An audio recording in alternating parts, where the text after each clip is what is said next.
My name's Bob. I am a sidelined employee working for a certain publishing company. This year, I'm hitting the big 40 and still haven't settled down. Now, that's not to say I've never had a girlfriend. I had one back in college. We met at a literary club, bonding over a shared love for a particular novelist, which led us to dating. After graduating, we stayed close since we worked near each other, and our relationship was as solid as ever. Never had a fight with her, and I used to think, I want us to always be this close, maybe even get married someday. Turns out, I was the only one thinking that. She started getting closer to a senior colleague at her job, and our meetings started becoming less frequent. By my second year in the workforce, she broke things off. A buddy of mine later told me that she had fallen for some handsome, high-flying executive at the IT firm she worked at. A guy whose looks and paycheck were leagues above mine. In the end, women choose men based on their looks and money. After losing my confidence, I never got a girlfriend again, and in fact, I've lived without even showing a hint of interest in women. However, I was liked by colleagues, and I was very satisfied with my relationships at work. Having left my previous job in my mid-20s and joined this company midway, it's been over a decade. Even though I'm not in a prominent position, covering for my junior colleagues when they make a mistake is a piece of cake. Sometimes, after work, I'd go out for drinks and listen to my colleagues' complaints, offering them advice, so they really relied on me. Then, one day, the day after I had helped cover up a mistake for a colleague, he ran up to me, exclaiming, "We've got news. Did you hear? We're getting a new employee from the headquarters, and it's a young woman at that." Seeing the colleague getting all excited about a young woman, I gently placed both my hands on his shoulders and said, "Easy there, calm down." Not long after he caught his breath, our boss walked into the office with the mentioned young woman. "Starting today, Catherine will be the manager of this division. I'm Catherine. Nice to meet all of you."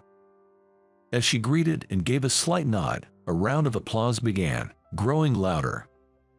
In the midst of the clapping, the same junior colleague beside me whispered, "I heard Catherine used to be a department head at the headquarters." Hearing that, I thought to myself, impressive for someone so young. Later, my boss told me the same thing, confirming that the rumors were indeed true. With a track record of rising to a managerial position at such a young age, she worked even harder than the rumors suggested, swiftly handling tasks and showcasing her prowess. Even though she was younger, she became my superior.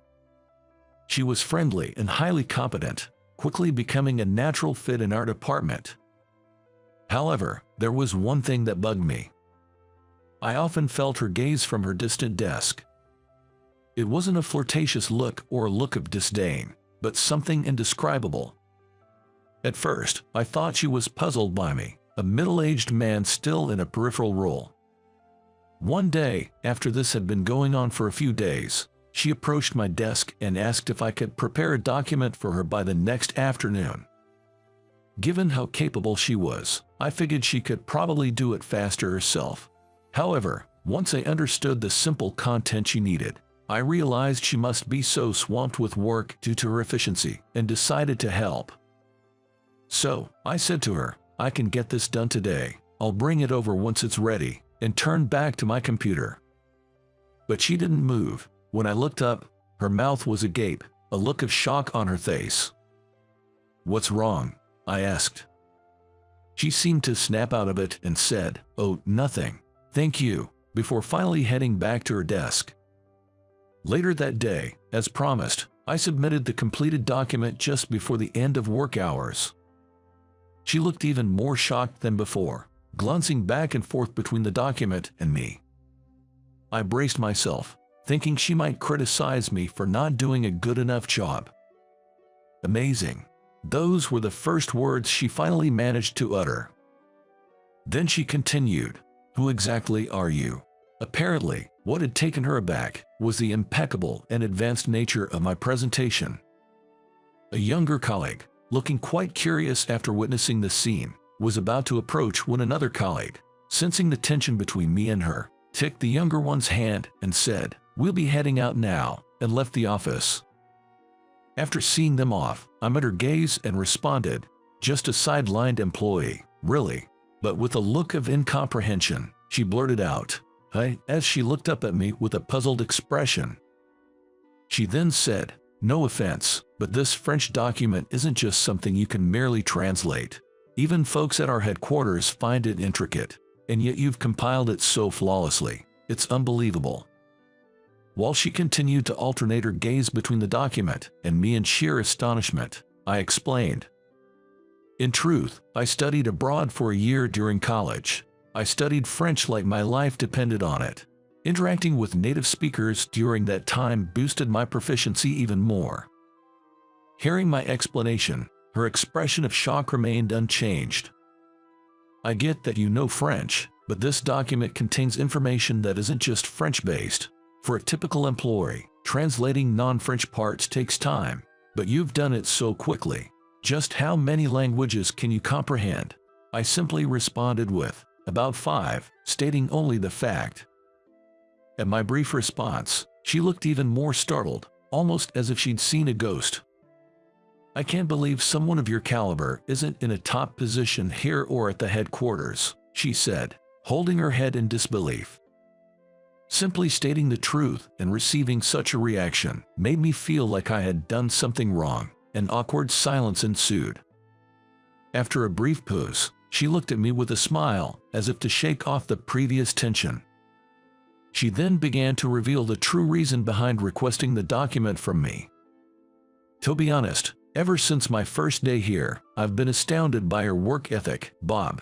Given your age and the quality of your work, it wouldn't be surprising if you were making at our headquarters. I always wondered why. Hence, to gauge your capabilities, I had you work on this intricate document.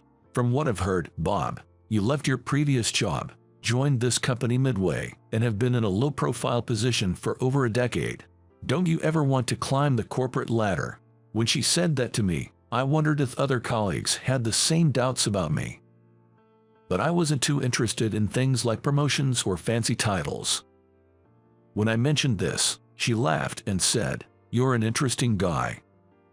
From that day on, the difficulty of the tasks given to me increased dramatically. And later on, she asked me to accompany her to a meeting at the headquarters. Although reluctant, I agreed and headed to the headquarters. It was my first visit to the headquarters since my mid-career interview, and I was a bit nervous. The meeting was about an upcoming business book for young people. Before the meeting started, I had thought I'd just attend and not voice my opinions, but once it began, I couldn't suppress my thoughts. Before I knew it, I was suggesting various ideas, and most of the employees at the headquarters nodded in agreement, their faces showing astonishment. The CEO was also present, and after the meeting, I was called into his office. I went with Catherine. "Well, Catherine was right. You're really talented, Bob. We shouldn't let talent like yours go to waste. I'd really like you to join our editorial team at the headquarters and fully utilize your abilities." Taken aback by this sudden offer, I said, "Me, really?" The CEO cut me off, covering my hands with his own, and firmly said, "I'm counting on you." I still wanted to decline, but I felt I couldn't let down the CEO with the expectation he poured into that handshake. I murmured to myself, "I'll give it my best shot," and then replied, "Understood." I was transferred to the editorial department shortly after. When Catherine was transferred from the headquarters to my previous office, everyone was wondering why such a competent person was transferred, but this time, the looks I received were the exact opposite, cold and skeptical. "This old guy is getting transferred to the headquarters now. Wasn't he just a regular office worker all this time? Is he up for it?" When I first transferred, I often heard such comments. But I couldn't let that get me down. I had to deliver results here, to meet the expectations of the CEO and Catherine. From then on, I worked tirelessly, paying no mind to the stares and whispers. The hard work paid off. Eventually, even the employees who had once looked down on me began to recognize my contributions. The sense of fulfillment in this environment was something I never experienced in my previous position. I have grown fond of this workplace. One day, after getting used to my role at the headquarters, I was having lunch at my desk. While eating lunch at my desk, I got an email from Catherine. "Want to go out for drinks after work today?" Thinking about it, since I transferred to the headquarters, I hadn't really hung out with Catherine outside of official meetings. I owe her a lot for how far I've come, so I thought it'd be good to go as a way of saying thanks. When I arrived at the designated bar, Catherine had already started drinking. Catherine noticed me and waved her hand with a relaxed expression that she would not show at work. "I've heard from the CEO and some folks at the office. Sounds like you're doing great, Bob." "Well, not really. I'm just finally getting used to the job and the office vibe. It's been busy every day." After giving each other an update, she asked, "Can I ask you one question?" She asked with a slightly different, more serious look in her eyes than before. I didn't say anything but just nodded in response. "Why were you, Bob, who is so talented, settled in such a backbench position?" Being a lightweight drinker, I was already tipsy after only drinking half a mug of beer. Maybe because of that, I started sharing a story I'd never told any of my colleagues before. I actually graduated from Harvard, but on the resume I submitted to this company, I listed a different university. I couldn't see her face, but I could guess she probably had the same shocked expression she showed when she managed to understand a challenging document in a short time. Ignoring her reaction, I continued my story. In my previous company, which was over a decade ago, I was brimming with enthusiasm from the get-go. I wanted to climb the corporate ladder and be among the elites. Not only did I have the ambition, but I was also one of the top performers among my peers. For a while, my colleagues were just as driven as I was. Every day was competitive and challenging, but it felt fulfilling. However, at some point, jealousy began to seep in from my peers. Before I knew it, they'd say things like, "Of course, he can do it. He's a Harvard grad," and I found myself taking on their work as if they were pushing it onto me out of spite. Gradually, the mental pressure took its toll, and I fell into depression. The next thing I knew, I had quit my job. People had such high expectations because of my Harvard background, thinking I could handle anything. I began to wonder if it was better to pretend to be less competent to avoid the extra stress. That's why I hid the fact that I was a Harvard grad and lied on my resume. Once I finished my story, I looked over at her. She seemed more engaged than I had expected, and I felt reassured. "That sounds tough. I kind of get it now." Well, honestly, pretending to be incompetent and being a sidelined employee at this company was easy at first. But if I hadn't met you, I might have just coasted until retirement without ever feeling this fulfilled. While I initially felt out of place when I transferred to our headquarters, now I really enjoy working with my colleagues and the environment. I owe a lot to you, Catherine. I can't thank you enough. Expressing my gratitude was a big reason I came here today, so being able to convey it made me feel refreshed. As for her, she looked a bit bashful and humbly said, "Oh, please, I didn't do much," though her expression hinted she appreciated the compliment. We chatted for a bit longer before she suddenly remembered, "Oh, right. I invited you here today because there's someone I want you to meet, Bob." Apparently, this individual is a professor, also a Harvard grad like me. I heard that he is a well-known professor in the publishing world, and that books written by him are sure to become bestsellers. He can be a bit stubborn and difficult, but maybe he'll listen if it's you, Bob. A few days later, Catherine and I went to meet the professor.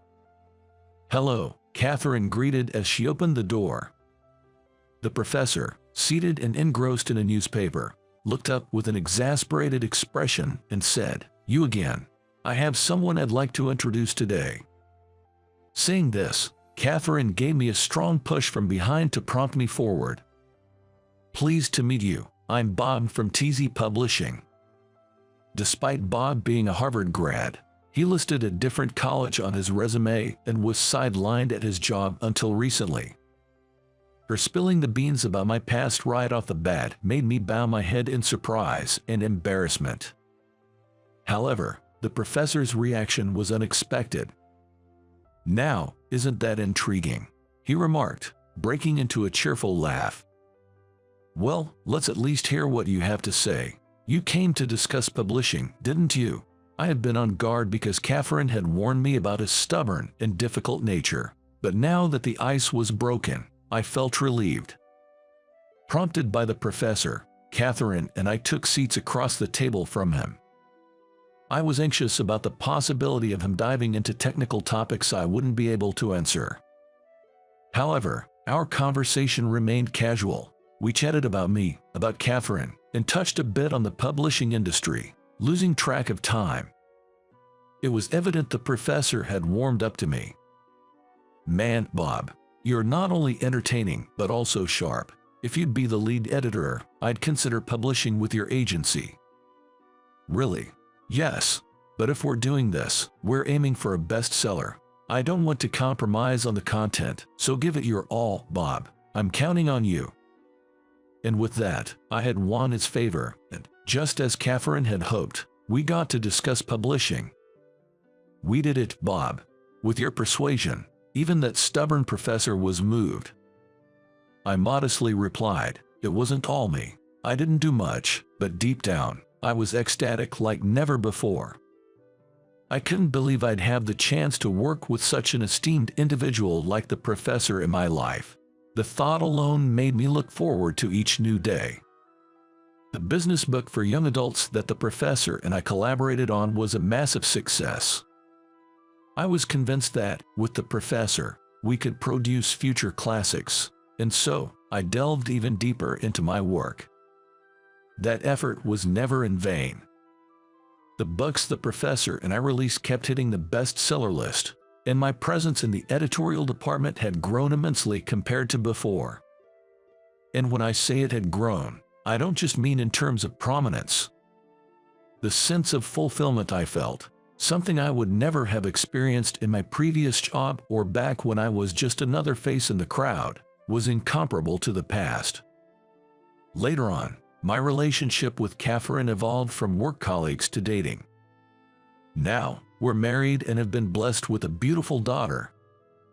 My life, which was once set on coasting through average days until retirement, underwent a significant transformation after meeting Catherine and the professor. I hated my job because of my excellence, and at one point I even gave up my hard-earned title of Harvard grad.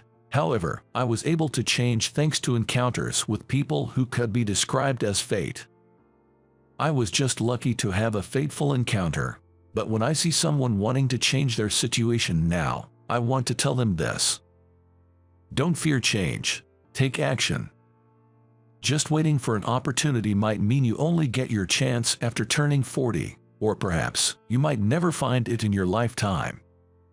While 40 isn't too late, it's always better to grab chances sooner. If you seize opportunities early, you can enjoy longer and more fulfilling days. To those who are content with their current state, I'd like to ask, is that truly the best you can do? Thanks to the professor, there's no denying that I've become known as an editor with a string of bestsellers.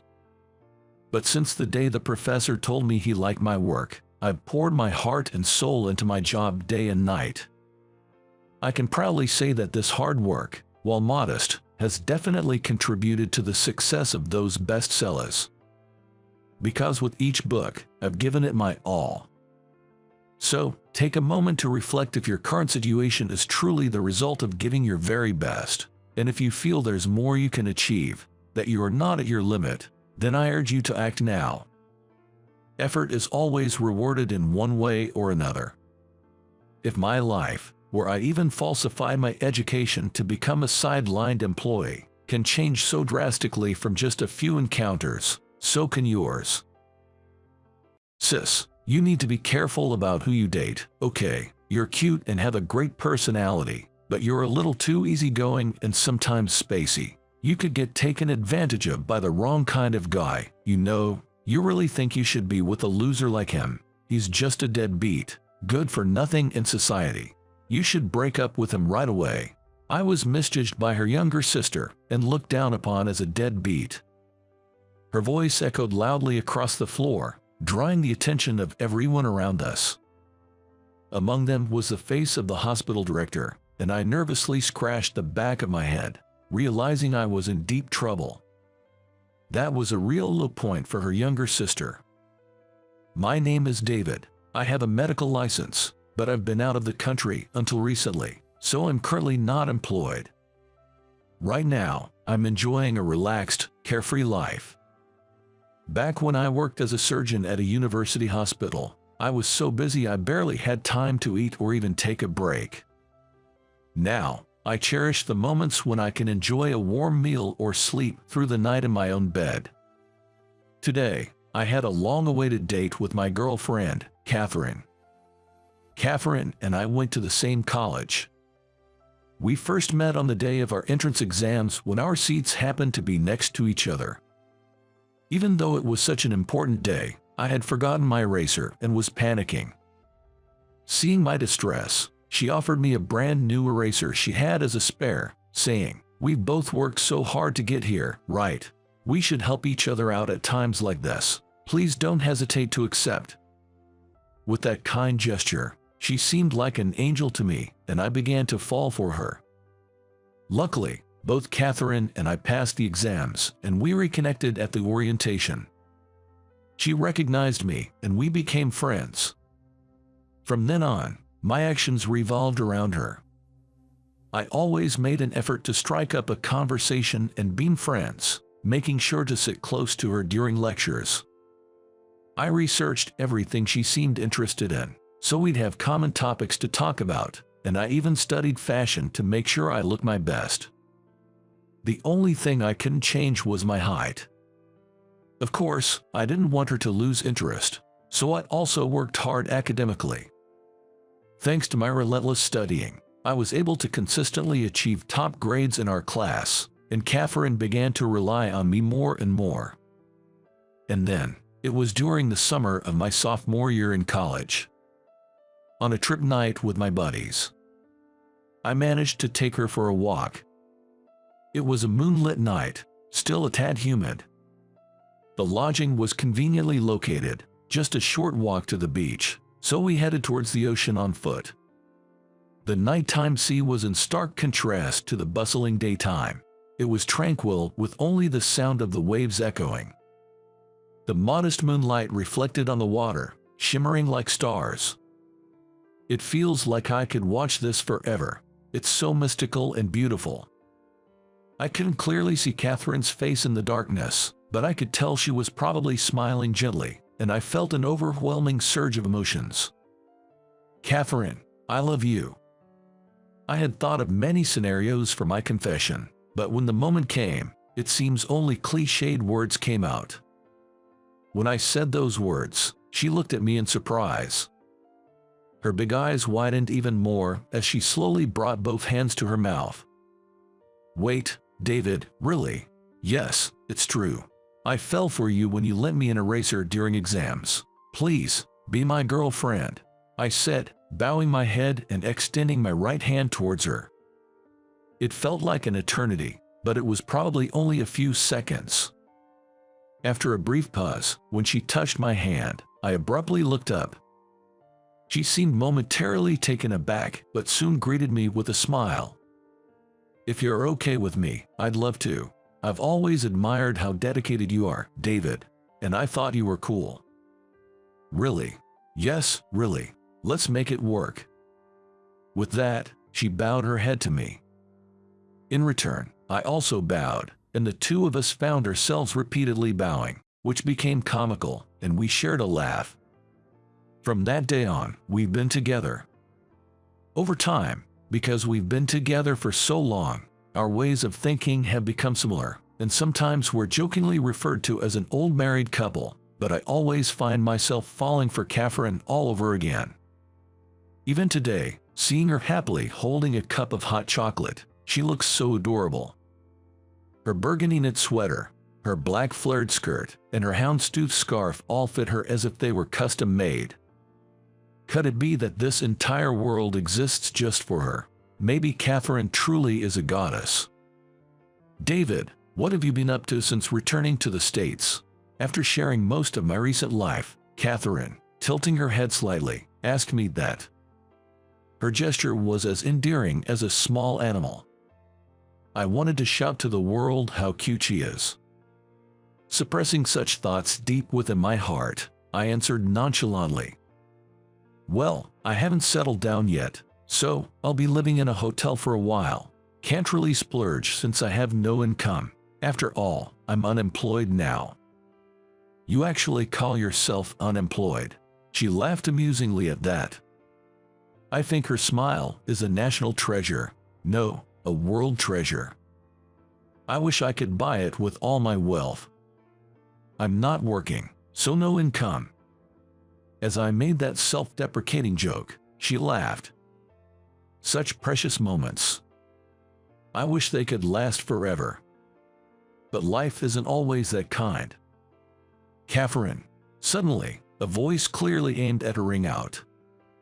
When both of them turned towards the voice, a woman stood there with a stern expression. She came right next to the table where we were having coffee and started talking to Catherine. Sis, what a coincidence. A date. Oh, Heather, truly unexpected. Yes, we're on a date right now. This is David. David, this is my younger sister, Heather.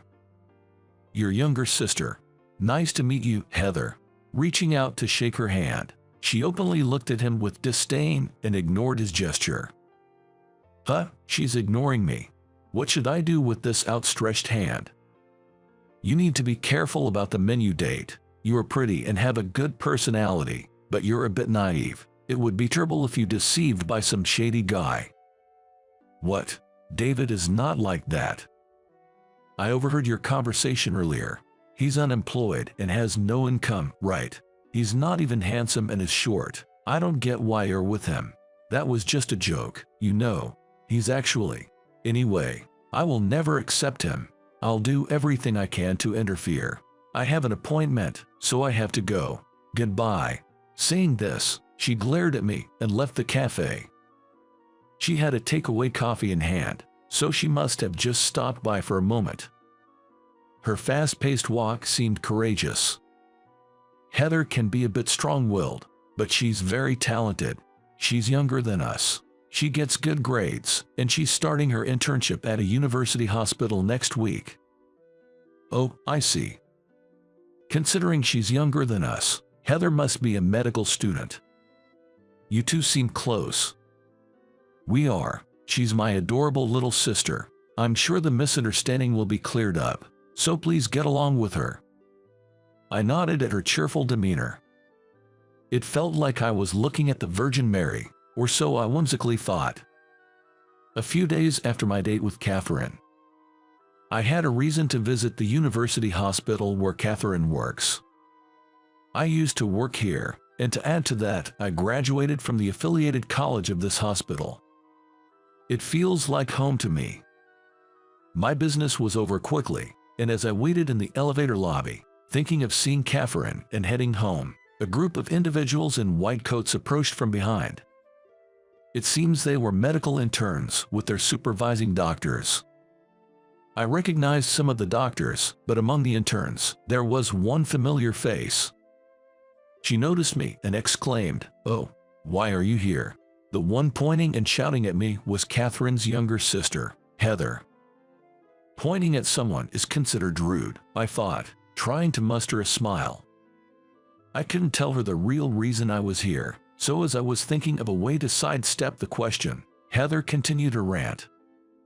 Did you come to see Catherine? What are you, a stalker? Jobless, ugly, and a stalker, how low can you go? I won't let you near her, you criminal. Hey, calm down, Heather. Don't call me by my name. Just because my sister is kind and can be easily deceived doesn't mean she's calling for a man like you. Just go home and be jobless. My sister deserves someone smart, high-earning, tall, handsome, kind, and capable of doing house chores. The exact opposite of you. Hey, stop it, Heather. This man is. Stay away from my sister. If you keep hanging around, I'll call the police. "Oh, I don't have my phone because I'm on duty. Is this your doing?" "What are you talking about, Heather? Calm down, please. You seem really confused." One of my former colleagues, a doctor, tried to intervene, but Heather kept glaring at me. "Look, this man used to be Dr. Abbott, a surgeon at this hospital." "What? A doctor?" Heather looked back and forth between me and the former colleague, surprised. "But didn't you say he was jobless and had no income?" "Well, I had just returned from Germany and hadn't settled into a job yet, so technically, I was without an income at that time. But even if you had a medical license, if you didn't have a job, you were unemployed, right?" "That's true, but David will be rejoining our staff as of today." The person who said this, emerging from behind, was the hospital's director. This elderly gentleman with a laid-back demeanor handed me a paper while smiling. "David, you left this behind. Here's your appointment letter. See, it's dated today for your return to surgery. The interns should remember his face. He's a brilliant surgeon who's pulled off numerous complex surgeries. Watching him operate is a great learning experience." Indeed, the reason I came to this university hospital today was to work here again. The director, Johnson, had graciously sent me off to Germany and ensured I had a place when I returned. The director always believed in my skills and tolerated my whims. But I owe a lot to Director Johnson, and I need to repay those favors. "Hey, Heather, you wanted to be a surgeon, right? You'll be owing a lot to him. Better thank him now while you can." The doctor standing next to Heather said, patting her shoulder. Heather, in shock, murmured, "I can't believe it." "Well, it can't be helped. I hate to say it about myself, but I kind of look unreliable, and some even say I look just like a student. But no matter how good a surgeon he is, he's been neglecting my sister for so long. I know Catherine's been lonely, so I wanted to see what kind of guy her boyfriend was and followed you, and you seemed so unreliable. I'd been neglecting Catherine." It hurts when she says that. Heather probably loves her sister, Catherine, very much. That's why she's so aggressive towards me. If her sister's seemingly neglectful boyfriend turned out to be unemployed, it'd make sense for her to be upset. After all, I was the one who convinced Catherine to stay behind while I went to Germany alone. But it was just as I was about to speak. A chime, different from the usual announcement in the hospital, echoed throughout. All the doctors present turned pale. Code blue, all medical staff, please assemble at the cardiology department." Hearing this, I immediately ran. A code blue is broadcasted when a critical emergency occurs and immediate medical attention is needed. Several other doctors and nurses also rushed towards the location. Of course, I wanted to save a life, but I was also filled with a bad premonition. Catherine was visiting the hospital today for a regular checkup because of her heart condition. I thought I'd see her after finishing my own tasks since medical exams usually involve a lot of waiting. Catherine has a rare heart condition, so she needs to undergo regular checkups. There are many patients at the university hospital, so I was hoping it wasn't her. Even though I felt that way, the nagging feeling wouldn't go away. And as it turned out, my hunch was spot on. Catherine. Hang in there, Catherine. It was undoubtedly Catherine that the nurse was desperately performing CPR on. She had a ghost white face, with her eyes firmly closed. She seemed utterly worn out, and her breathing appeared quite labored. "Catherine, what happened?" I asked a nearby nurse about the situation. She collapsed suddenly after her examination. "We've been performing chest compressions for the past 2 minutes. The AED is ready." "Got it, let me take over." "Please do." "Catherine, wake up, Catherine." I took over the CPR from the nurse and kept calling out to her. But there was no change in Catherine's condition. The medical team was bustling around us. It's all to save a life. My sister. No way. Why? Heather, who seemed to have arrived later, was also there. but I couldn't pay attention to her right now. I desperately called out to Catherine while performing CPR. "The AED is here." A doctor rushed over with an AED and promptly began to set it up. "It's ready. Step back, Dr. Abbott." An electric jolt was administered with a beeping sound. But the situation remained unchanged. Catherine, I continued CPR while waiting for the next electric shock. Administering shock. Step back. After the second shock, Catherine showed a faint coughing response. "She's back." A response meant her heartbeat had returned. A wave of relief washed over everyone present, but it was too soon to relax. "David, the operation room is ready. Can you do it?" "Absolutely. Let's do it." His calm demeanor from earlier was John. The serious expression came from Director Johnson, the hospital director. Director Johnson was aware of Catherine's condition and had allowed me to continue my medical duties while also treating her.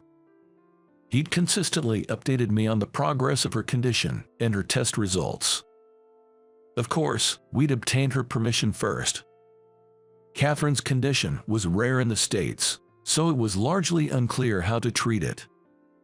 The only treatment was symptomatic, and it was agonizing to just watch her heart weaken over time. She had accepted her illness and merely offered resigned smiles. Then, I found a paper from Germany detailing similar cases that had been completely cured with surgery. It was a ray of hope for me. If there was a chance to cure Catherine's illness, I'd do whatever it took. Without a second thought, I reached out to a hospital in Germany.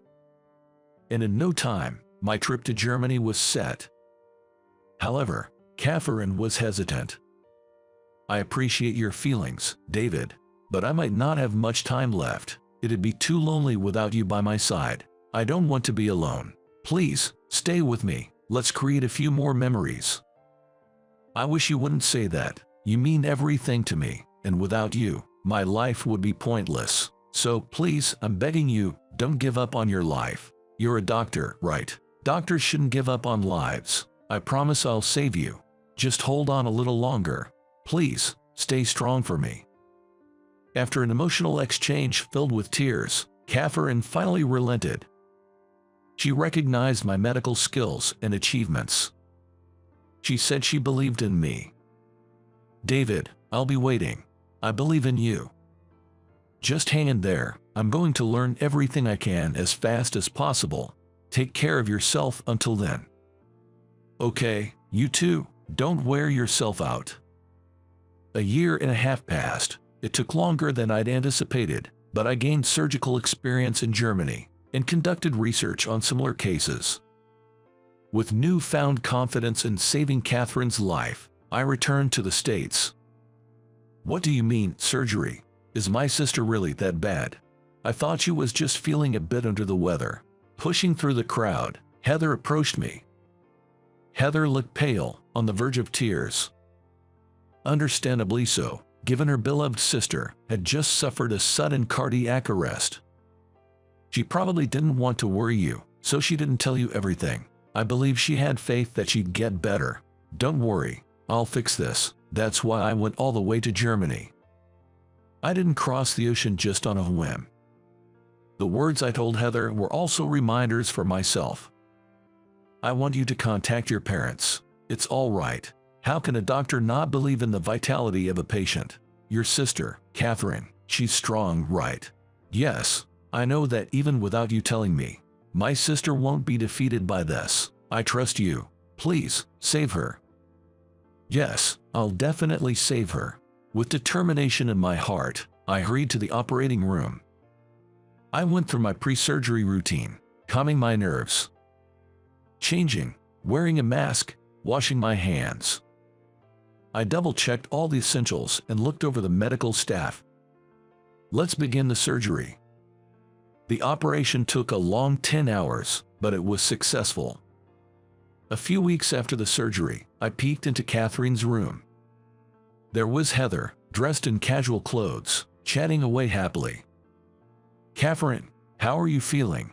"I'm recovering very well. Everyone's been kind, and it's comfortable. It's just a bummer I can't walk around much." "Well, your heart did stop once. Just bear with it for a bit. By the way, Heather, are you taking a break from your training?" "I'm off today. I'll be in surgery from tomorrow. Take care, big bro." It seems like Heather's perception of me has changed since that incident. She appears to appreciate me more. Moreover, she has started coming to me with questions about her training. Our communication has improved, and I'm relieved. "Oh, I'm getting thirsty. The only place to get her drink is the convenience store downstairs. It'll take a while, but I'll go get something. You two, take your time," Heather said, exiting the room with a mischievous smile. I couldn't help but smile at her casual thoughtfulness. Having nothing pressing to attend to, I took a seat next to Catherine's bed. There were moments I thought things might go south, but I'm glad. "It's all thanks to you, David. From the day we first met during our exams, when I only lent you an eraser, to now, saving my life. If it weren't for you, my life would have been entirely different. Thank you." Saying this, Catherine took my hand. Her hand felt warm, a reaffirmation of life. I felt a surge of happiness and gently squeezed her hand in return. "If it weren't for you, Catherine, I wouldn't have been living my life this passionately. Whether it was college studies or becoming a doctor, I pushed through wanting to impress you. You're the driving force of my life. So, we both can't do without each other, huh? Yeah, please, live long." "You too, David." We laughed together. Later, Catherine made a full recovery and returned to work. She consults her health but lives each day at her own pace. The beautiful and kind doctor is popular in the outpatient department as always. Heather is diligently working on her medical training. She was inspired by Catherine and chose the path of becoming a doctor. She's hardworking and seems to have a knack for it. However, she still tends to jump to conclusions, and there's room for improvement. I genuinely hope she does her best. As for me, my days are packed. Director Johnson had facilitated my trip to Germany. In return, he often hints at that favor, keeping me on my toes. Well, I do feel indebted and want to repay the kindness. Despite the ups and downs, I'm glad I never gave up. My determination, which even took me to Germany, successfully saved Catherine. But it wasn't just my effort, it was Catherine's will to live, Heather and her family's support, help from the director and others around us. It made me realize how much love surrounded Catherine. But of course, I believe I love her the most. Every day with the one you love isn't something to be taken for granted. So, I want to cherish each day. I won't ever give up on our happiness. With that thought, I swore to give my all today and every day. The view from the plane headed to Hawaii was breathtaking, but I never expected that my ex-girlfriend from middle school would be sitting next to me. On top of that, she started bringing up the past, going on and on about how worthless I am. And then, without me even asking, she talked about how happy her life is now, how she's married to a rich man, and how much she's needed by her husband. Just then, an announcement came over the intercom. "Is there anyone on board who can fly a plane? It seems there was a serious issue. It's shocking that they're looking for a pilot, not a doctor." Passengers began to realize the gravity of the situation, with murmurs of, "Pilot, is this plane okay?" Then, a flight attendant, while looking around, saw me and exclaimed, "Oh, it's you." That's when an incident to shut my ex-girlfriend up occurred. My name is Jake. Ever since I was a kid, I had an unusual fascination with airplanes. To be honest, I was interested in anything that could fly. Seeing birds and insects soaring freely in the sky always looked beautiful and cool. I wished I could fly too, thinking if I tried hard enough, maybe I'd grow wings. I genuinely believed that. But sadly, no matter how hard I'd ride, wings didn't sprout. When I was 5 and feeling pretty down about it, I saw an airplane for the first time. It was amazing to see this non-living chunk of metal flying through the sky. It happened during a family vacation with my parents. That gigantic bird soaring in the sky left such an impression. It became a symbol of freedom for me. Since then, my affection shifted from cars and trains to airplanes. I became a boy who deeply loved airplanes. I'd memorize names of aircraft and airlines, spending my days looking at them in books. Seeing my passion, my parents would drive me to the airport every week, although they didn't take me on a flight. They thought seeing planes in action would be better for me. My parents and my much younger siblings never gazed at planes with the same admiration I did, but they always listened with a smile when I excitedly talked about them. Naturally, my dream was to become a pilot. I wanted to control an airplane and fly in the skies. It was the first dream I ever had in my life. Even now, I think it's a bit unusual for a kid to have such a realistic dream from the get-go. My dad would say, to become a pilot, you have to study hard, and I was the bright student for my age.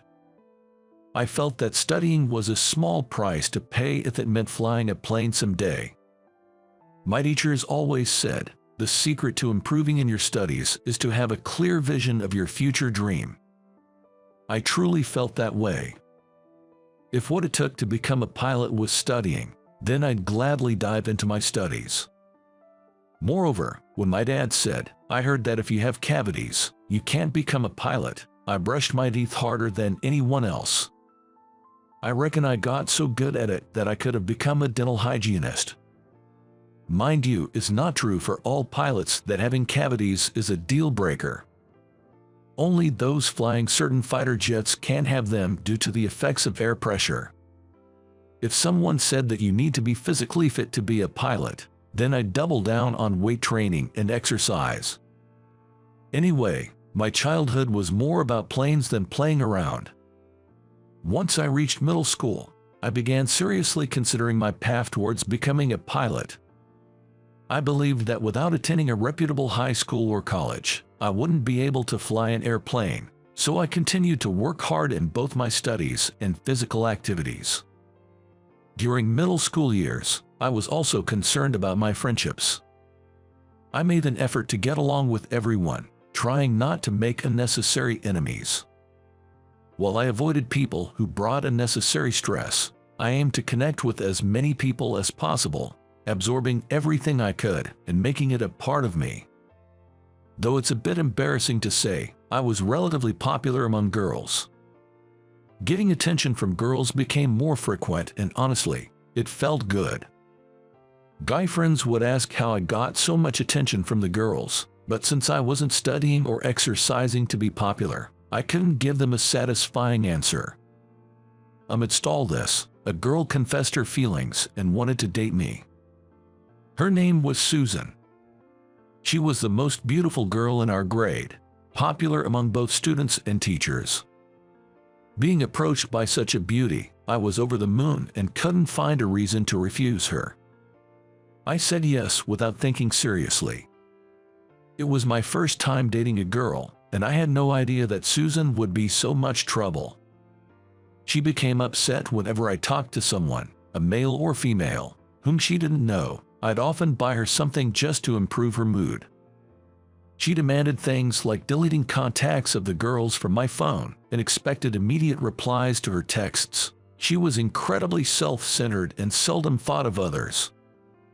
Out of the blue, she'd say things like, I want you to be my ideal boyfriend, and this cut into my study and exercise time. She insisted, you should spend every weekend just for me. Oh, and you're paying for our dates, of course. It's terrible to make your girlfriend pay. Such demands were too much for a middle school student. Over time, being with Susan felt increasingly suffocating. One summer during middle school, my father tragically passed away in an accident. Losing my dad, who looked forward to and had high hopes for my future more than anyone else, was really tough for me in middle school. Often, I would see my mom, once vibrant and full of life, look worn out and lifeless. Although I wanted to cheer her up, I was so overwhelmed with my own feelings that I couldn't offer much help. Our family was engulfed in profound grief. After losing our beloved father, a man we all admired, every one of us had to fight harder to live our lives. My mom, who had been a stay-at-home mom until then, started working outside. Consequently, she couldn't take care of my younger brother anymore, so I stepped in. Naturally, this meant less time for studying and sports, but it was a necessary sacrifice. It wasn't a hardship if it was for the sake of the family. Of course, the time I cut back wasn't limited to just that. I also reduced the time I spent with Susan. "Why haven't you been in touch?" Susan asked me. When I explained my family's situation, she retorted, "So what? If your mom's working, that's fine, and you don't need to take care of your younger brother. She can do that when she gets back from work." I couldn't believe my ears. I was horrified that she could act so callously toward a family grieving the loss of a father, just because she felt neglected by me. I told her, I don't need a girlfriend who can't show compassion during such tough times, and broke up with Susan. I didn't want my mental stability jeopardized by her anymore. However, later at school, the story had twisted into Susan dumping me. On top of that, she spread all sorts of rumors and bad-mouthed me to everyone. I saw her true colors, but honestly, with everything going on, I just felt indifferent. To help my family out even a little, I thought about skipping high school and getting a job. My mom was against it, but after some persuasion, she tearfully gave her permission. All I can really do is physical work and study, so I thought about finding a job that would utilize those skills. On graduation day, Susan, somehow finding out I wasn't going to high school, teased me about it. "You're not going to high school?" Without making eye contact, I simply replied, "Yup," and tried to distance myself from Susan. From behind, she said, "In this day and age, not going to high school. You must have such low ambitions, you'll be at the bottom forever." I figured I'd probably never see her again. No need to get worked up over someone like her, so I ignored her and left the school. Now, time has passed, and I'm currently going through domestic flight check and procedures. I'm on a personal trip heading to Hawaii. I'm a bit embarrassed to admit that I've never been to Hawaii, so I'm really looking forward to it from deep within. My impression of Hawaii is that it has beautiful beaches and a lot of rich flavored dishes. But it's quite a far place, so I just never found the time to visit. Even thinking about sightseeing there, I'd be torn about where to go, and I probably would have just ended up staying in the hotel, which is why I never had the courage to go alone. However, one of my friends opened a restaurant. I decided to go there to celebrate. I decided to have a friend show me around Hawaii during this visit, so I planned to take my time and see the sights. I couldn't help but feel like a giddy kid with this much excitement, but oh well. I comfortably settled into my seat. There's something about the slight hustle and bustle inside the plane right before takeoff that I genuinely enjoy. I placed my carry-on under the seat and found myself gazing out the window, lost in the view outside. Even before taking off, the view from this window offered sights that you just can't see anywhere else, and I'm already a little thrilled. I must say, I snagged one of the best seats. Located a bit away from the wing, I had a clear, unobstructed view. It was just awesome. With a little time before takeoff, I let my imagination wander, picturing the breathtaking views above the clouds. The plane I'm on was pretty much full, almost packed to capacity. Yet, nobody was sitting next to me. I wonder if no one booked a seat, or maybe they were running late. Either way, I had mixed feelings. Considering how crowded it is, I feel a bit guilty enjoying this extra space all to myself. For now, I decided to just gaze out the window and ride out this awkward moment. Bang! There was a loud sound as someone hurriedly took the seat next to me. This last-minute passenger fumbled with her belongings even after sitting down, bumping their elbow into me. Yet, not a single sorry came out of her mouth. On top of that, she reeked of strong perfume and cosmetics. I hadn't encountered someone this inconsiderate since middle school. She reminded me of unpleasant people, catching a faint reflection of the adjacent seat on the window glass. I noticed something dark over her eyes. Probably sunglasses. That's all I could discern. However, wearing sunglasses on a plane struck me as rather snooty. Might be a bit judgmental, though. After some fidgeting, the classless passenger next to me sneaked a glance at my face. I inadvertently responded by looking back. I regretted it instantly. Though she was heavily made up and looked quite flashy, I had seen her before. Someone I'd rather forget. Well, if it isn't little dropout boy, how've you been? I felt a chill as I wondered if my journey, which was already taking a bad turn, would continue this way, taking off under stormy skies. If I do say so myself, that was a pretty apt comparison. Seeing my silence, she said, "Forgot about me. Surely, you haven't forgotten how I dumped you," and took off her sunglasses. It was indeed Susan from middle school, whom I dated. Her face remains strikingly beautiful, but it's clear from her first words that her attitude hasn't changed one bit. "Hasn't it been since graduation? Long time no see. Never thought I'd run into you here of all places. Flying in planes, for a dropout like you. How bold. Oh, or maybe you're off to join a tuna fishing boat." Looks like her attitude is unchanged. Good to see she's well. Susan, ever the chatterbox with her sarcastic remarks. She's so adept at belittling people that it seems she forgets to breathe, firing off insults at me one after another. Truly a piece of work, that woman. I simply replied, "Just a vacation," and focused on the view outside, wanting to minimize any further interaction with her. The plane seemed ready for takeoff and began to slowly move. I was looking forward to a pleasant flight, but now it feels like I'm plunging straight into hell because of one seatmate. I'd rather be peacefully asleep on the wing at this point. Susan seemed offended by my cold demeanor. After an audible tisk, she started rattling off things to irk me. About how awful I was as a boyfriend, how her high school boyfriend was way more handsome, how the time with me was a waste. She bombarded me with comments that begged for a response. After high school, Susan apparently married into wealth through some circumstances. I wasn't paying much attention, so all I remember is she married someone wealthy. Apparently, Susan, who hit the jackpot, is going on a luxurious trip to Hawaii. "I'm going to stay in a fancy hotel you could never afford in a lifetime and enjoy the resort," she said. By the way, her husband seems head over heels for Susan, and he revolves his life around her. Well, I guess some people are like that. I hope he cherishes Susan forever since he's a strange individual. If she ever lost him, I doubt she'd ever marry again. Tuning out Susan's self-centered chatter, it's me just going along with it. Even in moments like this, the view from the plane was breathtaking.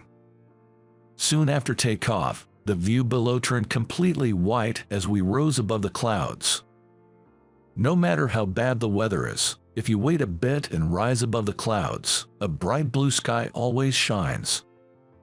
The beautiful blue sky always sits above the clouds, peeking through gaps to see the ground below. But I wonder, when will these neighboring clouds clear up? People like you, the lowly ones, rarely get the chance to fly, so this view must be unique to you, she mockingly says, not missing a beat. Furthermore, Susan claimed she's flown many times before and has grown tired of the same old view, so she can't be bothered to look out the window anymore. Why does she go to such lengths to degrade herself? It's good to have high self-esteem, but I just couldn't grasp why she would actively lower her worth in the eyes of others. I can't believe I once dated someone like her. If I ever have kids, I'll drill this into their heads. It's just too bad to have a blotch on one's life as early as middle school. Honestly, I find it hard to believe that just because you've flown many times, you'd get tired of the view outside. The scenery shows a different face depending on the day and time, so you'll never truly see the same view twice. Seems like such a waste to me. It was while she was passionately going on about how amazing she is. "Is there a doctor on board?" came the announcement. It's a line you often hear in TV shows, but this was the first time I've heard it in real life. I wonder if someone's fallen ill and needs medical attention. I was worried, but there wasn't anything I could do. I decided to wait quietly, but the airhead next to me had a different idea. "Wait, what's going on? It's like something straight out of a drama. What's got this woman so riled up?" Such behavior, especially when someone on board might be seriously ill and in need of a doctor. I knew it. She definitely has a few screws missing. With those thoughts, as I scanned the plane, another announcement came through. "Is there anyone on board who can pilot this plane?"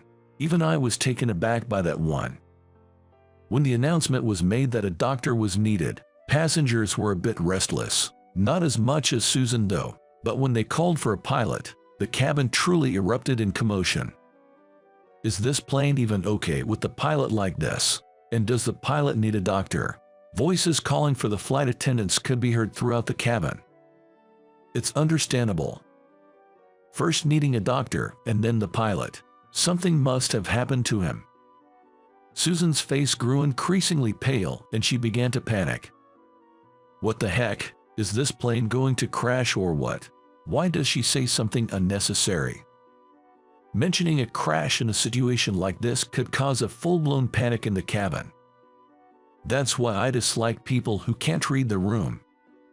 Unsurprisingly, a flight attendant hurried over to Susan, who was loudly using the word crash. "Ma'am, nothing of the sort will happen. Please, wait in your seat." Susan was arguing with the flight attendant, but the attendant skillfully urged her to sit back down. Then the flight attendant looked at me. "Are you by any chance Jake?" I locked eyes with her and asked, "Oh, is it that serious?" "Oh, thank goodness you are here. I'm truly sorry to ask, but can you help?" "I see, it must be a big deal." Considering she's gone this far, maybe what Susan said isn't entirely wrong. I nodded in agreement and stood up from my seat. "What are you doing? If you're just going to be in the way, better sit here and shake in your boots. The pathetic one here is you, Susan." I almost snapped back, but managed to hold my tongue. The flight attendant asked, "Is she with you?" To which I firmly denied. "Just an old acquaintance. We just happened to sit next to each other, nothing more. She's no relation to me," I explained. I wanted to head to the cockpit right away, but Susan gripped my arm tightly and wouldn't let go. "Where do you think you're going in this situation?" Even though I asked her to let go, Susan showed no intention of doing so. I was wondering what to do when the flight attendant intervened. "Ma'am, I apologize for the inconvenience, but Jake is one of our pilots. There's an urgent matter he needs to attend to." Saying that, she exerted a polite yet forceful pressure to detach Susan's hand. "You're a pilot?" Susan said, eyes wide in surprise. I replied with a simple yes and headed to the cockpit. Around the cockpit, a group of flight attendants had gathered and were visibly alarmed. I learned that both the captain and the co-pilot were showing symptoms of food poisoning.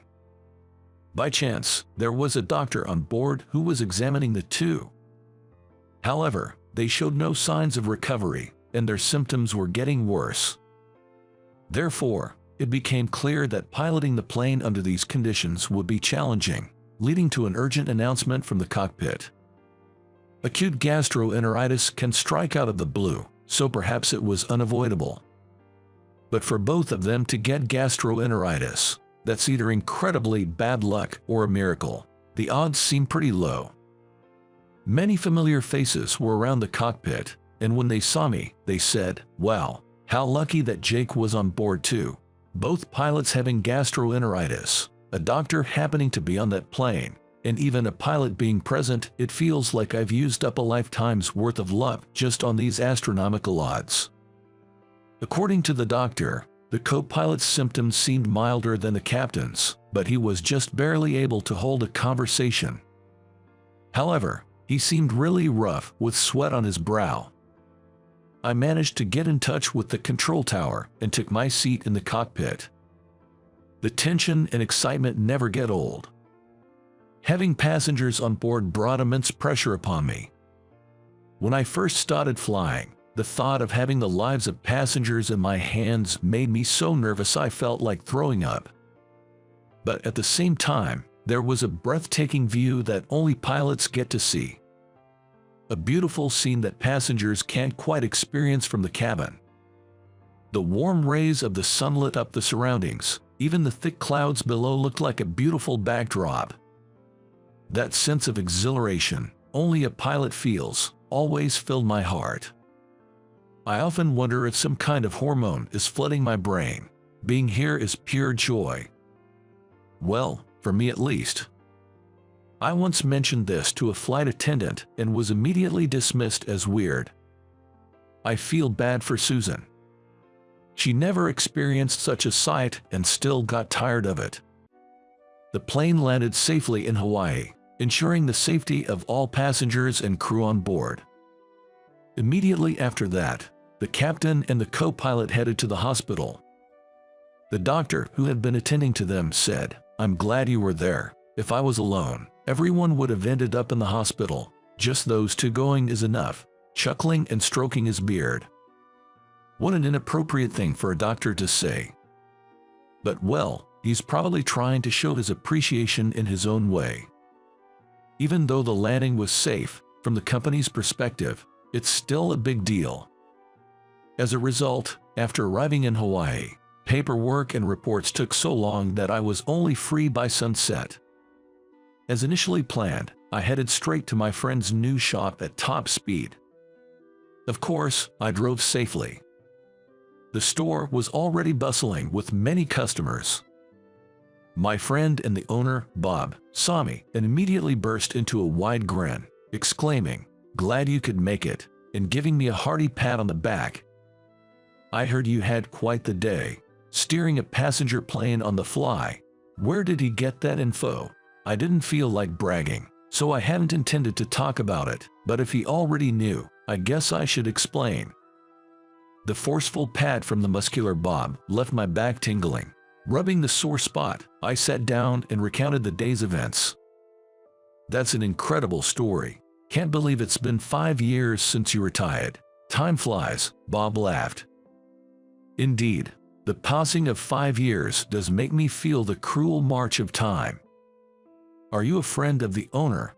a gentle voice inquired from behind me. Turning around, a distinguished-looking gentleman was smiling at me. Next to him was a rather, "Excuse me, Susan." Bob replied to the gentleman with a smile. "It seems he's a regular at this place. He was my buddy back in the service days. This guy was top-notch, you know. He was stationed at the Langley Air Force Base with the 4th Air Wing, 11th Flight Squadron," he explained thoroughly. I thought the gentleman wouldn't understand such detailed information, but his eyes lit up as he exclaimed, "Wait, you mean the Blue Angels?" Turns out, he had once dreamed of becoming a pilot.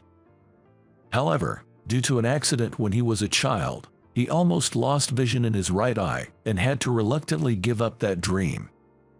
Same as me. To remember names of aircraft, airline companies, and even military divisions, this guy must be a serious aviation enthusiast. It had been a while since I'd met someone so passionate about planes, so I couldn't help but chat animatedly with him. Even though I was here for Bob's celebration, I got sidetracked with this engaging conversation. The gentleman was particularly fond of the Blue Angels. He raved about their air shows, saying they are truly spectacular. Interrupting our heated conversation was none other than Susan. "Excuse me," she chimed in gracefully. "Oh, I'm sorry," the gentleman scratched his head. I got a bit carried away there. I thought she didn't deserve an apology, but from their interaction, it seemed they were a couple, so I held my tongue. In the course of our chat, he learned Susan and I went to the same middle school, which once again piqued the gentleman's interest. He bombarded me with various questions. "So, where are you now?" he inquired. I told him I'm a commercial pilot. He seemed puzzled by my answer. "Well, it makes sense. Bob and I are buddies from our military days, and if you love planes, you'd naturally want to fly fighter jets. The thing is, I had a car accident a while back and couldn't fly fighter jets anymore, but I still love the sky, so I switched to the commercial sector." I explained the whole situation. 5 years ago, on a rainy day, I was crossing the street at an intersection when a car ran the red light and hit me. The driver was distracted, looking elsewhere. Though I received compensation and settled the matter, it doesn't mean I hold a grudge. However, because of that accident, I fractured my left leg and had to spend a significant amount of time in rehab. Because of this, I didn't meet the required flight hours, and I lost my pilot's license. I also developed complications from the accident, meaning I could no longer fly the more demanding fighter jets. At that time, I was truly devastated. It was a dream I had since I was a child, and my late father had always been my biggest supporter. But this was all thanks to my dad's teachings. He always used to tell me, "The past is the past. No use dwelling on it. Just do your best in the present." If I kept dwelling on the past, I wouldn't be able to achieve even what I could. When I found out I couldn't fly fighter jets anymore, the higher-ups suggested I move to a department primarily dealing with paperwork, but I couldn't give up on flying, so I left the military and transitioned to the private sector. Becoming a commercial pilot was more challenging than I expected, facing various obstacles. But I never gave up. The sky is where I belong. There's nowhere else for me. After finishing my story, Susan's husband, teary-eyed, he said, "I've never met someone as incredible as you. Your never-give-up spirit is truly admirable. Would you mind if we kept in touch?" As he took out his cell phone. I couldn't possibly refuse after such a heartfelt request. Plus, being praised felt pretty good, not gonna lie. After that, we continued to talk about planes, engrossed in our conversation. Throughout that time, Susan looked down, appearing rather diminished. Susan's husband introduced himself as Mike. He owned several properties in resort areas like Hawaii and was a well-known wealthy man in that realm. It seems that what Susan told me on the plane about marrying into wealth wasn't a lie. Honestly, I was quite skeptical. Mike, even after our meeting in Hawaii, kept in touch quite frequently and was a straight-shooter kind of guy. He had a stickler for details kind of attitude, didn't tolerate any wrongdoing, and seemed to be trusted by many. That such a man chose Susan as a life partner, I wondered if she had somehow drugged him. Then, I received a message on my phone from Susan. "Please never tell my husband that we dated in the past. Don't jeopardize my happiness," it read. For my part, I had no desire to have any more involvement with Susan. But considering Mike, maybe it would be best to spill the beans. It's quite a dilemma. However, Susan probably has some awareness that she wasn't entirely honest with me back then. I doubt her character changed just because of that plane incident, but she likely played her cards right to marry into money. If she went to those lengths, I guess I shouldn't be the one to ruin it. Although, it's quite comical when I think about it. But to be honest, even if I don't tell Mike about Susan's true nature, sooner or later, he'll see her for who she really is. Until then, I hope he enjoys the happiness he has. I replied with a simple understood. After that, I received no further messages from her. It seems Susan will continue to hide her past from her husband. In other words, she probably can't live any other way now. she likely lived in fear of her past and those she harassed being exposed. That's the responsibility and consequence of her past actions. The past never truly goes away. Some time had passed since I traveled to Hawaii. I happened to bump into Mike at the airport. But the Mike I saw there looked considerably thinner and appeared quite worn out. When I spoke to him, he said that he and his wife, Susan, had divorced. Some time after the incident in Hawaii, a friend of Susan's visited their home. Due to work commitments, Mike was at home. Thinking not to disturb the two, he was working on his computer in a room next to the guest room. The visiting friend was from Susan's middle school days, and they spoke so loudly that Mike couldn't help but overhear. In between crude laughter, they mentioned people, probably classmates from middle school, using derogatory nicknames. It turned out I was one of them. Hearing Susan and her friend laughing about men with money being the best, Mike lost his temper. He stormed out of his study and yelled at them to get out right now. He tossed both Susan and her friend out of the house and didn't let them in that day. Later, he found out that Susan had been spending their savings without permission and wasting money. When confronted, Susan retorted that he was stingy for a rich man. Initially, Mike felt that if she changed, they could try again, but Susan just said things like, "I never thought you'd be so tight-fisted, and I'm embarrassed not to have designer things." Well, hearing that, I wasn't very surprised at all. The more Susan berated Mike, the further his heart drifted away from her. Mike ran out of patience and brought up divorce. Interestingly, her attitude changed drastically. She began saying things like she didn't want to split and that it was just a play on words. Did she think he wouldn't consider divorce up to this point? It seemed her mind was really only focused on herself. When Mike threatened to take her to court with a lawyer because of her persistence, she reluctantly signed the divorce papers. They continued to have disputes over the division of assets, but Mike said they finally settled everything recently. Mike sighed. "I thought she was a wonderful woman, but I never expected her true nature to be like that." I wholeheartedly agreed. It's not about appearances. While it's understandable for good-looking people to be popular when young, as adults, being with someone whose personality doesn't mesh becomes a pain, regardless of their looks. After divorcing Mike, Susan went back to her hometown and is now living with her parents. Being a stay-at-home wife before, she's having difficulty finding a work, and she's living modestly, especially since she's being asked to pay back the money she squandered. What goes around, comes around, I believe. It's not just with Mike. Throughout her life, she seemed to have looked down on others, and now it seems all that karma is coming back to her. After hearing Mike's story at the airport, I bid him farewell. As I left the airport, I looked up at the sky. Unfortunately, it was overcast. But I knew. Above the gloomy overcast sky, the clear blue stretches on endlessly.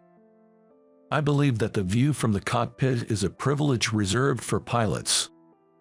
If Susan could be moved by such sights, I think she might finally find her humanity. There are many challenges in continuing a pilot's career. But feeling motivated by the beauty of that view makes the effort worthwhile. Today, I'm determined to keep pushing forward, to witness more beautiful vistas and ensure the safety of my passengers. You're really useless. How many years have you been working for this company? I'm sorry. How many times has she berated me today? I look up fearfully, and there is the manager with angry eyes. I really wished I had someone more competent. Fix this, okay? Yes. She handed me the document that she claimed had many errors. As I left, I heard my coworkers snickering behind me. I've been with the company for 15 years. I was utterly bewildered when I was suddenly demoted, but I came to terms with it. My new manager, Claire, a woman younger than me, was especially harsh to certain employees. It seemed she often bullied or harassed certain employees. Moreover, she was extremely emotional. Having her as my manager, it couldn't be worse. Even when I examined the document she claimed had errors, I could hardly find any. Could it be a company-wide scheme to harass me? I sighed.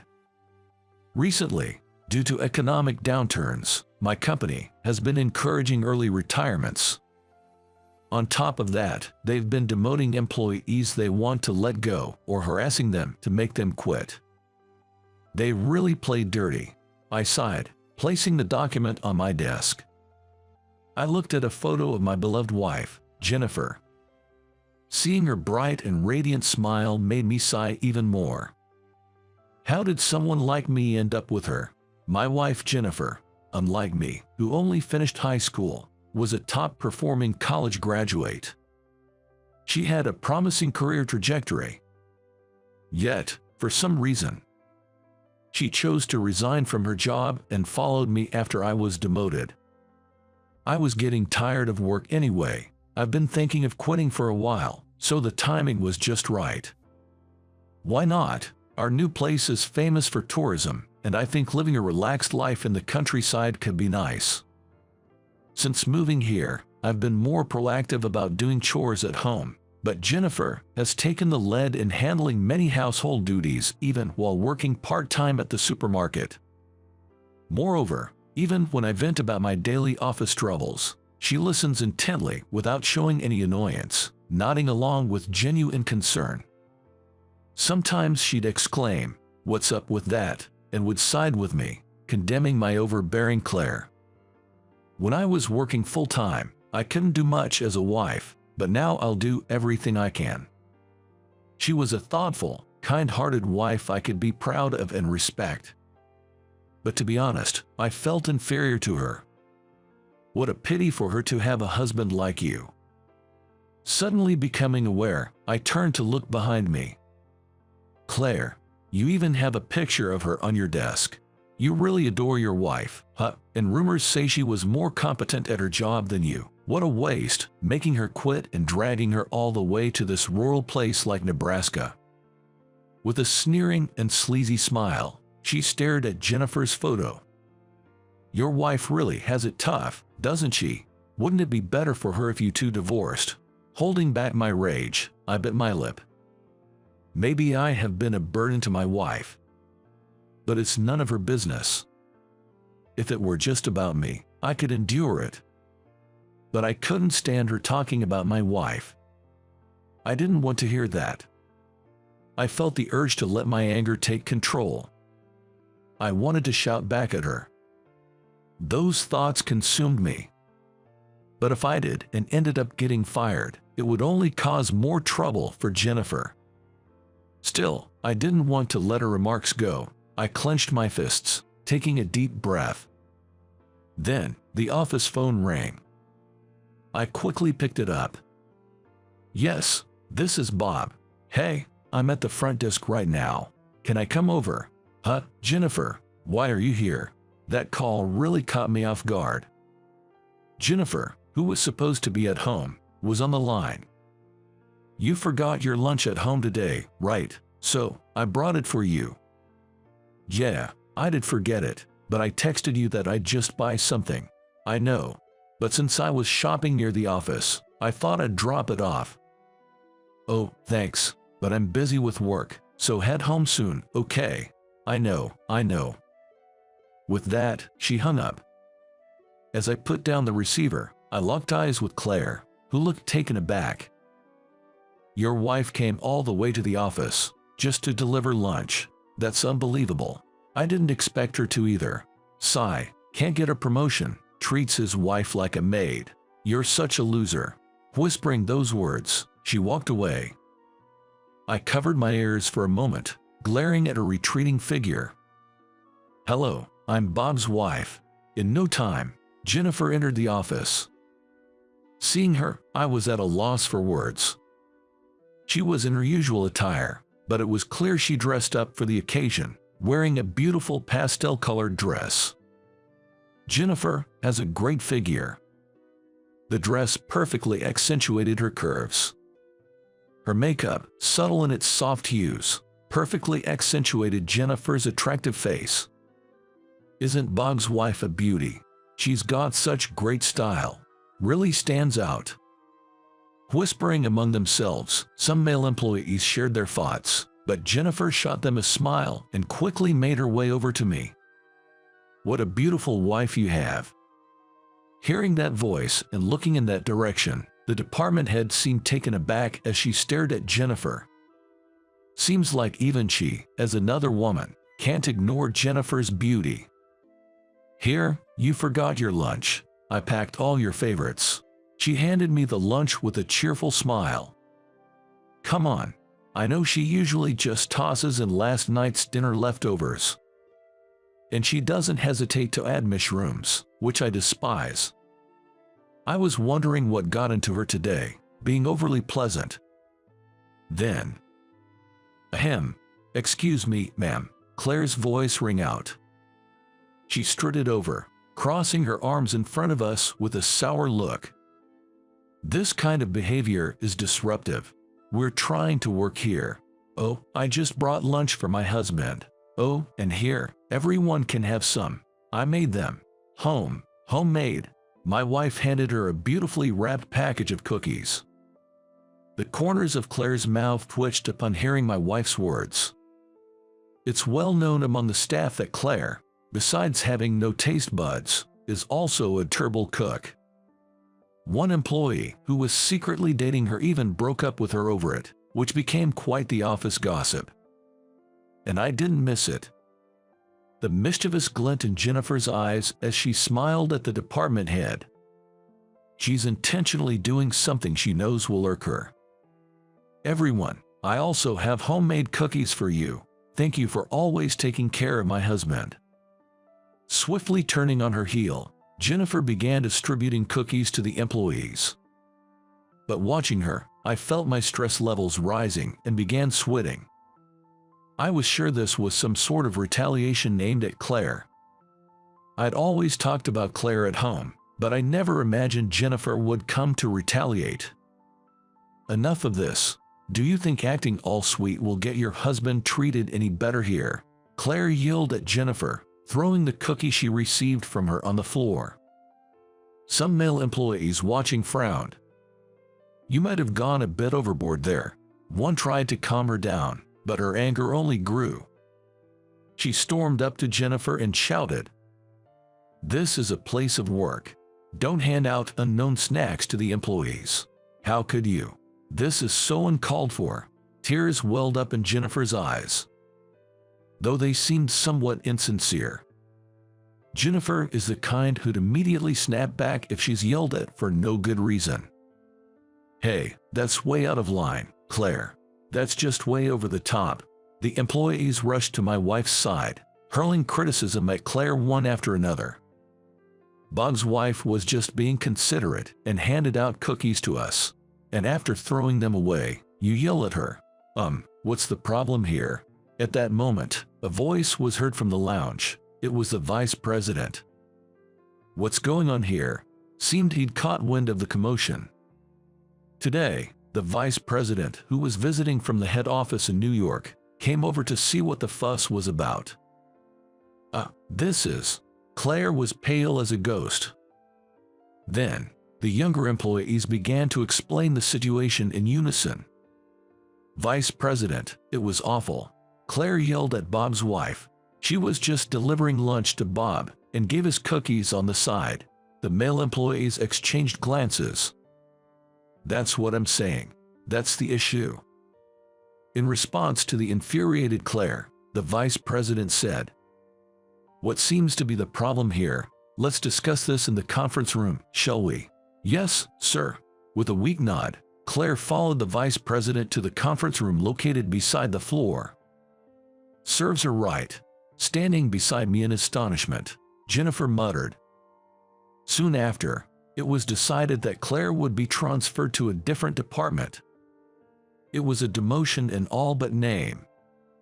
It came to light that she had been bullying employees, like with the recent incident with Jennifer. As a result, she was to be punished. even though it was clear she had been acting under higher orders, targeting undesirable employees like us. "Hey, why don't you quit that place?" After I went on about Claire, Jennifer smiled and said that. "But what would we do? You're working part-time, and if I quit, can we even make ends meet? We'll be fine. I've already spotted a new job opportunity. The company I used to work for is hiring mid-career employees. They have a branch in the next town over. When I mentioned you to my old colleague, they said they'd love to have you. Well, you'd start with an interview." "That's a relief. But didn't you say you left because you were exhausted from your previous job?" I thought about our future. Balancing a career and raising a child seemed tough, right? So considering we want kids, I felt I couldn't stay there. I discussed it with my manager and left. When I came here, I wasn't pregnant yet, but lately, I've been feeling off, so I went to the doctor. "You're pregnant?" "Yes, 3 months in," Jennifer whispered with a shy smile. "I've been asked if I'd come back once our child is old enough for daycare. My old manager promised to create a more accommodating environment for working moms. She looked so happy talking about it." "So, just ditch your current job. A company that bullies its employees will go under eventually." I thought for a moment, but sometimes you need to take things in stride, and that's what I felt. "You're right. I'll ditch it. I'll give that interview a shot at your old company. It's not easy to decide to leave a company you've been with for a long time." But her casual use of the word ditch made it easier not to overthink things. Seeing her refreshing smile, I couldn't help but smile too. I hadn't imagined things turning around so favorably, especially with Jennifer's support. Moreover, our new family member is growing inside Jennifer. For our child's sake, I have to keep moving forward. I'll let my old manager know. "Thanks a bunch." I nodded firmly at Jennifer's words. I felt like I am reminded of her strength. From now on, I too was fired up to work harder and do my best for my family.